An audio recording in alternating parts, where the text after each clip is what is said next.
Right ఇక top 3 news చూసుకున్నట్లయితే తెలంగాణలో తొలి విడత పంచాయతీ ఎన్నికల ప్రచారానికి తెరపడింది. ఎన్నికలు జరగనున్న గ్రామాల్లో మైకులు మూగబోయాయి. రేపు మొదటి విడత పోలింగ్ జరగనుంది. ఉదయం పోలింగ్, మధ్యాహ్నం ఓట్ల లెక్కింపు చేపట్టనున్నారు. మరోవైపు అధికార పార్టీ యథేచ్ఛగా ఎన్నికల కోడ్ను ఉల్లంఘిస్తున్నా అధికారులు పట్టించుకోవట్లేదు. కాంగ్రెస్ ఆధ్వర్యంలో గ్రామాల్లో భారీగా డబ్బు, మద్యం పంపిణీ జరుగుతున్న పోలీసులు, అధికార యంత్రాంగం లైట్ తీసుకోవడంపై విమర్శల జడివాన కురుస్తోంది. రేపు తొలి విడతలో 4,235 పంచాయతీల్లో ఎన్నికలు జరగనుండగా 56,19,1900 మంది ఓటర్లు ఓటు హక్కును వినియోగించుకున్నారు.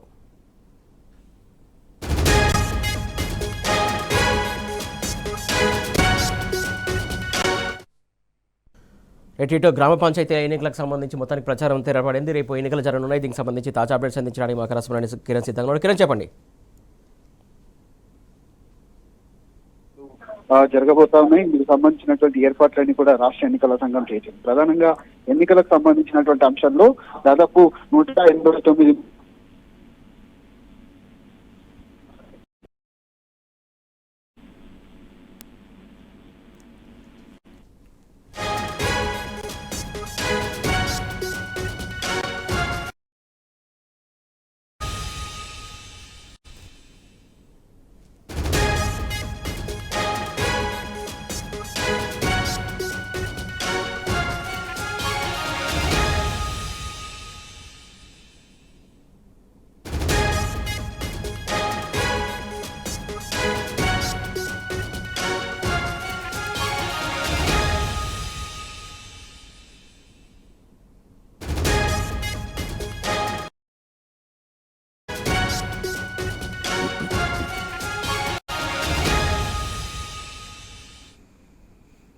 తెలంగాణలో తొలి విడత పంచాయతీ ఎన్నికల ప్రచారానికి తెరపడింది. ఎన్నికలు జరగనున్నటువంటి గ్రామాల్లో మైకులు మోగబోయాయి.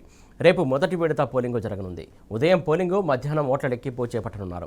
మరోవైపు అధికార పార్టీ యథేచ్ఛగా ఎన్నికల కోడ్ను ఉల్లంఘిస్తున్నా అధికారులు పట్టించుకోవట్లేదు. కాంగ్రెస్ ఆధ్వర్యంలో గ్రామాల్లో భారీగా డబ్బు, మద్యం పంపిణీ జరుగుతున్న పోలీసులు, అధికార యంత్రాంగం లైట్ తీసుకోవడంపై విమర్శల జడివాన కురుస్తోంది. రేపు తొలి విడతలో 4,235 పంచాయతీ ఎన్నికల్లో జరగనుండగా 56,1900 మంది తమ ఓటు హక్కును వినియోగించుకున్నారు.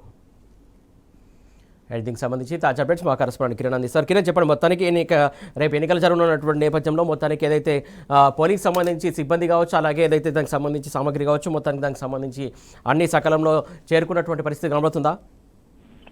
సురేష్, ఏదైతే రేపు మొదటి విడత పంచాయతీ ఎన్నికలు జరగబోతున్నాయి, ఇందుకు సంబంధించినటువంటి అంశాల్లో మొదటి విడత 189 మండలాల్లో ఇటు 4,236 గ్రామ పంచాయతీల్లో కూడా ఎన్నికలు జరగబోతున్నాయి. అందులో భాగంగా 37,440 వార్డులు ఉన్నాయి. 37,522 పోలింగ్ స్టేషన్లను కూడా మొదటి విడతలో ఏర్పాటు చేశారు. ప్రధానంగా మొదటి ఫేజ్ లో ఏదైతే 56,19,430 మంది ఓటర్లలో 25,41,070 మంది పురుషులు, 28,78,159 మంది మహిళలతో పాటు 201 మంది ఇతర అభ్యర్థులు ఉన్నారు. అందులో ఒక నామినేషన్ కూడా దాఖలు కానటువంటి గ్రామ పంచాయతీలు ఏవైతే ఉన్నాయో దాదాపు 5 గ్రామ పంచాయతీలు ఉన్నాయి. అందులో భాగంగా విరాన్మోస్గా ఉన్నటువంటి ఎన్నికలు ఏవైతే ఉన్నాయో దాదాపు 396 గ్రామ పంచాయతీలు యునానిమస్ గా ఏర్పాటు చేశారు. ప్రధానంగా ఎన్నికలకు సంబంధించినటువంటి అంశాల్లో కూడా మైక్రో అబ్జర్వర్లను 2,489 3 ఫేజ్లలో ఈ మైక్రో అబ్జర్వర్లను ఏర్పాటు చేశారు. పోలింగ్ స్టేషన్ లో ఐడెంటిఫై చేసినటువంటి వెబ్ కాస్టింగ్ ఏవైతే ఉన్నాయో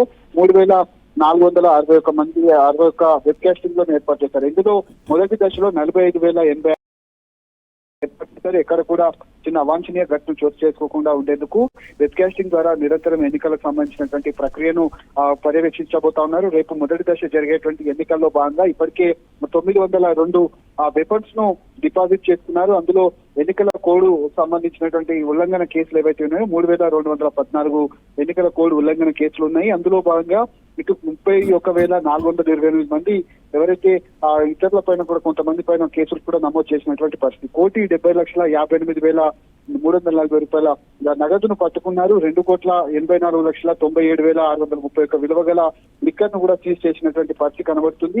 ఎన్నికలు జరిగేటువంటి రేపు ఉదయం 7 గంటల నుంచి మధ్యాహ్నం 1 గంట వరకు పోలింగ్ జరుగుతుంది. 2 గంటల నుంచి పూర్తి స్థాయిలో ఫలితాలు అనేది కౌంటింగ్ అనేది ప్రారంభమవుతుంది. అందులో భాగంగా ఉప సర్పంచ్ ఎన్నికలు ఏవైతే ఉన్నాయో వాటిని కూడా త్వరితగతిన రేపే నిర్వహించాలని కూడా రాష్ట్ర ఎన్నికల సంఘం సూచించింది. ఎక్కడ కూడా చిన్న అవాంఛనీయ ఘటన చోటు చేసుకోకుండా ఉండేందుకు నిరంతరం పోలీస్ బందోబస్తును కూడా ఏర్పాటు చేసి 144 సెక్షన్ కూడా ఏర్పాటు చేశారు. ఇటు మీడియా పైన కావచ్చు, అక్కడ ఉన్నటువంటి స్థానికంగా ప్రచారం నిర్వహించేటువంటి వాళ్ళపైన కూడా నిఘా ఉంటుందని కూడా రాష్ట్ర ఎన్నికల సంఘం సూచించినటువంటి నేపథ్యంలో మొదటి దశకు సంబంధించినటువంటి అంశంలో ఈ రోజు ఉదయం జరిగినటువంటి ఘటన నేపథ్యంలో ఏదైతే సూర్యాపేట జిల్లాలో ఒక మర్డర్ కేసు నమోదైంది. అందులో భాగంగా 5గురిని కూడా అరెస్ట్ చేశాము. కొంతమంది అధికార పార్టీకి సంబంధించినటువంటి నేతలకు సంబంధించినటువంటి అంశంలో కూడా కొన్ని కేసులు కూడా బుక్ చేశామని, అధికార పార్టీకి సంబంధించినటువంటి అంశంలో కావచ్చు, ఇటు కొంతమంది ఉల్లంఘన కేసులు ఏవైతేనో వాటిపైన కూడా కేసులు నమోదు చేశామంటూ కూడా ఏదైతే లా అండ్ ఆర్డర్ కు సంబంధించినటువంటి ఏడీజీపీ వివరాలు అయితే వెల్లడించినటువంటి పరిస్థితి. రేపు ఎన్నికలు జరిగేటువంటి ప్రాంతాల్లో ఎన్నికల కోడ్ అమల్లో ఉంటుంది. ఖచ్చితంగా రేపు కొన్ని స్కూళ్లలో కావచ్చు, ఎన్నికలు జరిగేటువంటి ప్రాంతాల్లో కూడా హాలిడే ప్రకటించినట్టుగా ఎన్నికల సంఘం అయితే ప్రకటించింది. కిరణ్, మొత్తానికి ఎన్నికలు జరగనున్న నేపథ్యంలో మొత్తం సిబ్బంది కావచ్చు, మిగతా ఏర్పాట్లన్నీ పూర్తయినట్టేనా? ఖచ్చితంగా సురేష్, ఈ రోజు సాయంత్రం నుంచి డిస్ట్రిబ్యూషన్ సెంటర్లకు ఎలక్షన్ సామాగ్రితో పాటు ఎన్నికల అధికారులతో పాటు ఇటు పోలింగ్ సిబ్బంది అంతా కూడా ఏదైతే ఎన్నికలు జరిగేటువంటి వాళ్ళ కేటాయించినటువంటి ప్రాంతాలు ఏవైతే ఉండో వాటన్నిటిలో కూడా బయలుదేరి పూర్తిస్థాయి ఏర్పాట్లన్నీ కూడా పూర్తయ్యాయి. రేపు ఉదయం ఎన్నికల సరళి కావచ్చు, ఎన్నికలకు సంబంధించినటువంటి పోలింగ్ ఏ విధంగా జరుగుతుందనే దానిపైన కూడా ఏదైతే రాష్ట్ర ఎన్నికల సంఘం కార్యాలయంలో ఒక వెబ్ కాస్టింగ్ సంబంధించినటువంటి మానిటర్లను కూడా ఏర్పాటు చేశారు. నిరంతరం ఎక్కడ ఇబ్బందులు కలగకుండా ఉండేందుకు నిరంతరం నిఘా వ్యవస్థ కూడా ఇక్కడ పనిచేసే విధంగా అనేక ఏర్పాట్లు కూడా చేశారు. ఈ రోజు రాత్రి వరకు కూడా పూర్తి స్థాయిలో ఎలక్షన్ సిబ్బంది అంతా కూడా వారు కేటాయించినటువంటి ప్రాంతాలకైతే వెళ్ళనున్నారు. Right, thank you Kiran.